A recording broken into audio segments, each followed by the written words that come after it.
to Garden Sense. Well, folks, I hope that you're all having a great week. I know that I am, and you guys have been busy outside because I have been inundated with emails with a lot of questions about your lawns, your gardens, and a number of questions about trees and shrubs. So we've actually selected 3 questions as always. So let's buckle up, everybody, and jump right in. The first question for today is from Jeff. Hi, Tim.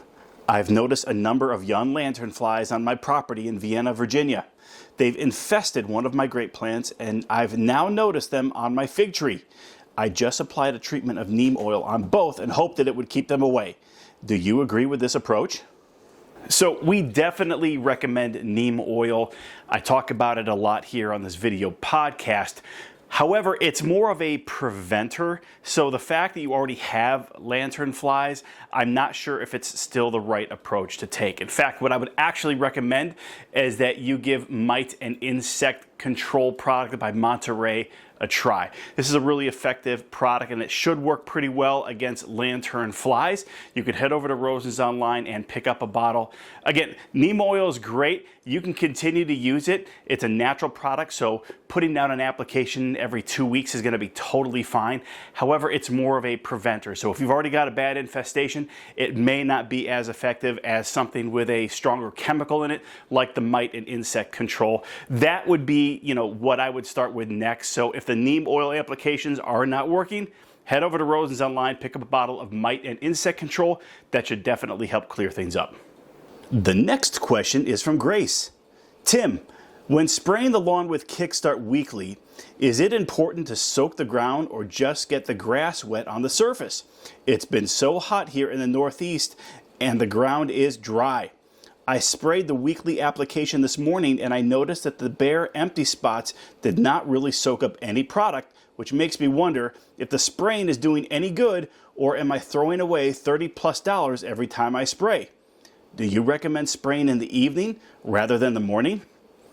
So one of the great things about Kickstart is that you can use it as a soil drench or as a foliar spray. And some people do both, right? They soak the ground and then they go ahead and they spray down the whole plant, the tree, the bush, whatever. Now, in your application, because you're doing it weekly, I don't really think it's best to actually soak the ground. You want to basically just get the leaves of the grass wet like you're watering it and then move on. This should save you a little bit of money in terms of the product. And again, remember that it's designed to strengthen the root system to take in more nutrition. So if you are going to soak the ground every single time, you're going to be burning through a lot of product. And frankly, the roots are only going to be able to take so much in of that Kickstart. The plant is only going to be able to benefit from so much. So if it were me, I would just go ahead and use it as a foliar spray, spray down that grass, get it wet, and then move on. Now, in terms of the best time to do that, we always recommend a morning watering between like 6 a.m. and 10 a.m. And the reason for that really is just the sun and the heat. You want to do it in the morning so that that water has the opportunity to get everything obviously wet and soak in and really be utilized well by the plant. In this case, it's grass. Now, if you wait till later in the day, what happens is that sun gets really hot and a lot of that water is actually going to evaporate off. Finally, if you do it in the evening, which is okay if it's early, like 6, 7 o'clock, you would be okay. But again, you don't want to really soak the grass because what's going to happen is that sun's going to go away.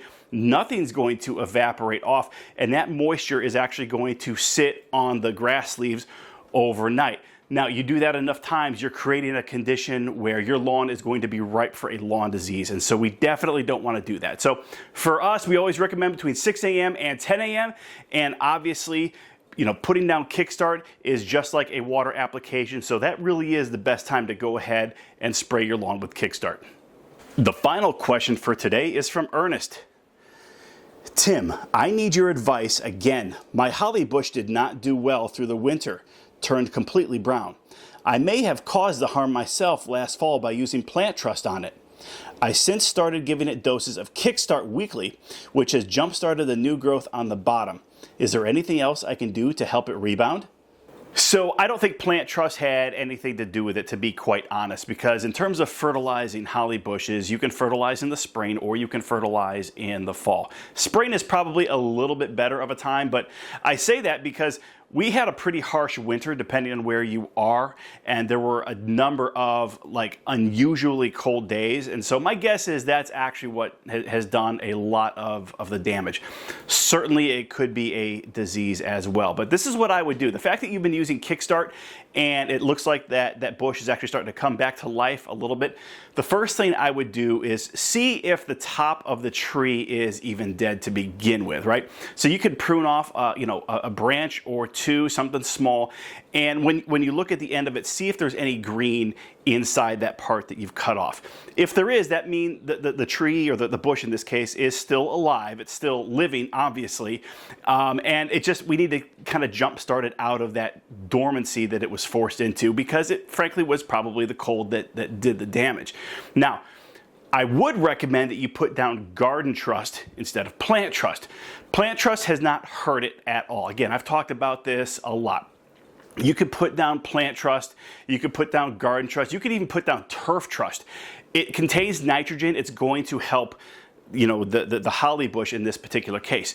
The difference is Garden Trust has a little bit more phosphorus in it, a little bit more potassium, which is really going to help the blooming, or in this case, the berry production of the holly bush. So if I would make one suggestion, it would be to continue using Kickstart and then put down Garden Trust as soon as you can. I realize it's a little bit late, but again, we're trying to jump start and get this thing a little bit healthy. So put down an application now, and then maybe late fall, try to squeeze in another application of Garden Trust. Continue with the Kickstart, and then if you wouldn't mind, send us a picture in the next month or so, and you can let us know if that holly bush has done any better.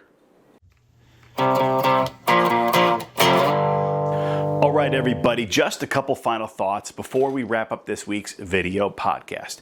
Now, folks, as I mentioned last week, we have Plant Trust, and we are fully stocked up with all of the Turf Trust products. So if you need to fertilize your lawn, which you do, now is the time to get down your second application of Turf Trust. Or if you have some trees or shrubs that you have not fertilized yet, head over to Rosen's Online, pick up some Plant Trust, pick up some Turf Trust. We've got everything you need. Now, you heard me mention Kickstart, and we have a couple of customers obviously who put this down on their lawn weekly as a way to keep it healthy. Guys, we are heading into July, which means August is right around the corner. These are some really, really hot days that we're going to be experiencing from here on out. So making sure that you feed your lawn with Kickstart is going to be really important. Yes, get down your second application of Turf Trust, but using Kickstart at least once a month, preferably 2 to 3 times a month, that's really going to strengthen the root system. And on those really, really hot days, or those periods of time where you're not getting as much rain as perhaps you would normally like to see your lawn get, Kickstart is going to keep it healthy. It's going to keep it green. It's the most versatile product that we offer. You can't buy enough of it because you can use it on anything. And obviously we have a lot of clients that do. It's probably our top selling product through Rosen's Online. Folks, please keep the emails coming. Send them directly to me, Tim, at rosensonline.com. I say this almost every week. It helps us to, develop this program each and every week. But we really want to make sure that you are taking care of your lawn, taking care of your garden. So any advice that we can give you or any help that you need, please reach out. We are happy to give it. We want everyone to be incredibly happy, not only with the products that we recommend, but obviously the products that they purchase from Rosen's Online. And as you guys have seen, there are some days where, hey, we recommend a product that we don't carry. That's okay. This video podcast is not designed to be self-serving. It's really designed to help you know that you're not alone in your struggle to maintain a healthy lawn or to make your garden look better, produce more vegetables, whatever it is. That's why we're here. We want to make sure you're getting the best garden and lawn care advice possible. Folks, as always, we really appreciate the time that you spend with us each and every week. I hope that you folks have an amazing rest of the week. God bless.